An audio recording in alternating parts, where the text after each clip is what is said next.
नमस्कार, मैं हूं महक विश्नोई और आप देख रहे हैं R News Network. Uttar Pradesh सरकार के राज्य मंत्री नरेंद्र कश्यप ने आर न्यूज नेटवर्क के editor in chief Praveen Arora से एक्सक्लूसिव बातचीत की। इस खास इंटरव्यू में उन्होंने राम मंदिर चोरी कांड पर खुलकर अपनी बात रखी। साथ ही 2027 के उत्तर प्रदेश विधानसभा चुनाव, भाजपा एनडीए की विजयी संभावनाओं और समाजवादी पार्टी के राष्ट्रीय अध्यक्ष अखिलेश यादव द्वारा राम मंदिर मामले को लेकर लगाए गए सवालों पर भी अपनी प्रतिक्रिया दी। आखिर मंत्री ने क्या कहा, देखिए आर न्यूज नेटवर्क का ये एक्सक्लूसिव इंटरव्यू। अयोध्या में अभी डकैती कहेंगे हम, तो चोरी तो नहीं कहेंगे क्योंकि 4 लोग 5 लोग से ज़्यादा थे। वो अभी तक गिरफ्तारी नहीं हुए। या जैसे जो शेर योगी और मोदी जी ने लिए थे सारे, तब उनको जिम्मेदारी भी लेनी चाहिए। सर अखिलेश जी का कहना है। एक तो अखिलेश यादव जी जो अयोध्या के राम मंदिर के दान पर सवाल खड़ा कर रहे हैं, लोगों को उनका सवाल अस्वीकार है, आपत्ति है। लोग बोलते हैं कि जिस पार्टी ने राम भक्तों को गोलियां चला के मरवाया हो, राम मंदिर के स्थान पर बाबरी मस्जिद का समर्थन किया हो, राम लला की प्राण प्रतिष्ठा का विरोध किया हो, राम के अस्तित्व को नकारा हो, वो लोग राम के चंदे पे कैसे सवाल खड़ा करते, तो ये सवाल अपने आप में है। दूसरा, राम के मंदिर में दान की चोरी अपराध भी है और पाप भी है। जिन लोगों ने ये पाप किया है उनके खिलाफ एफआईआर हुई है, एसआईटी हुई है, गिरफ्तारियां हुई हैं, बरामदगी हुई है।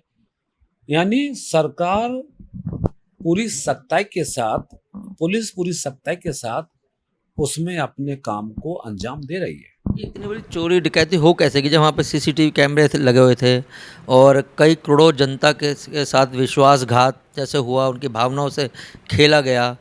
क्योंकि हर इंसान ने कम से कम 1 रुपये पूरे हिंदुस्तानी भारत से भी ये योगदान आया और राम के नाम पे ये सरकार आई थी। राम के नाम पे वहाँ पे चोरी होगी। और जो क्या कहना है इस पे सर? चोरी कैसे हुई, चोरी किसने की, चोरी क्यों हुई, चंपत लाल जी का बड़ा ये सब बड़े नाम आ रहे हैं। इन सब सवालों का जवाब एसआईटी के माध्यम से और जो इस केस की विवेचना कर रहे विवेचक, उनके माध्यम से जो चीजें निकल कर आएंगी उससे सबको पता चल जाएगा। पता चल भी रहा है।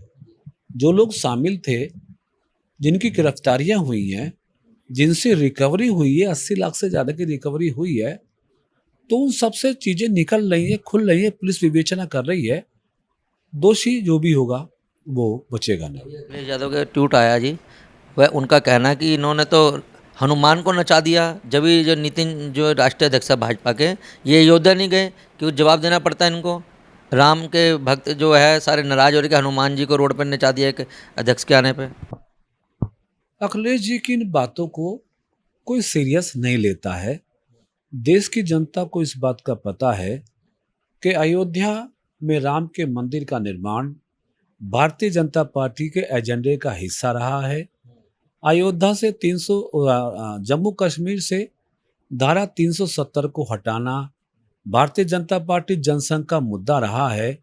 इसलिए भारतीय जनता पार्टी ने अपने सभी मुद्दों को जनता के बीच पूरा किया है। इसलिए देश की जनता जानती है कि भारतीय जनता पार्टी के लोग राम, हनुमान, भगवान कृष्ण, सबके सम्मान, सबकी प्रतिष्ठा के लिए जो काम कर रहे हैं उसे देश में और कोई नहीं कर सकता। बताइए मंत्री जी, जैसे कि जो भी हमारे कैरेक्टर निभाता है उसको हम उसी रूप में देखते हैं, चाहे राम हो, चाहे हनुमान हो, सीता हो। लेकिन आप क्या एक व्यक्ति के स्वागत के लिए हनुमान जी को नचाना क्या सही मानते हो, गलत है?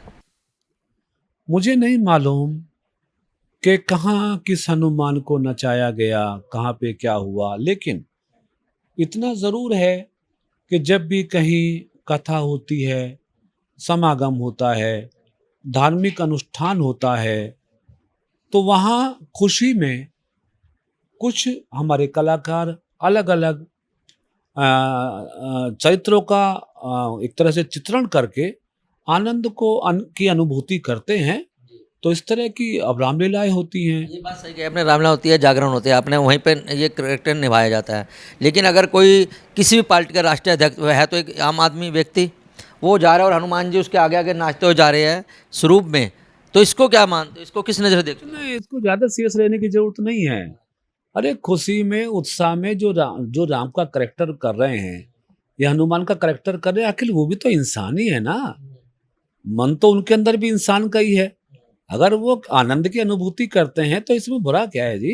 अखिलेश यादव जी कह रहे हैं कि अब जो 2027 में चुनाव होने हैं, भाजपा कोई वोट नहीं देगा, हिंदू सारे हमारे संग हैं, ब्राह्मण सारे हमारे साथ हैं। वो तो दीदी के ममता के साथ भी पूरा बंगाली था ना। क्या हाल हुआ ममता दीदी का, हार भी गई, जो जीते वो भी सब छोड़ छाड़ के भाग गए। बिहार में क्या हाल हुआ लालू जी का, केजरी दिल्ली का पता ही है आपको, शिवसेना का पता ही है आपको, वैसा ही हाल उत्तर प्रदेश की जनता समाजवादी पार्टी का भी करने वाली है। तो 2027 में क्या कहना चाहोगे? भारतीय जनता पार्टी एनडीए प्रचंड बहुमत के साथ फिर उत्तर प्रदेश में सरकार बनाएगा। धन्यवाद।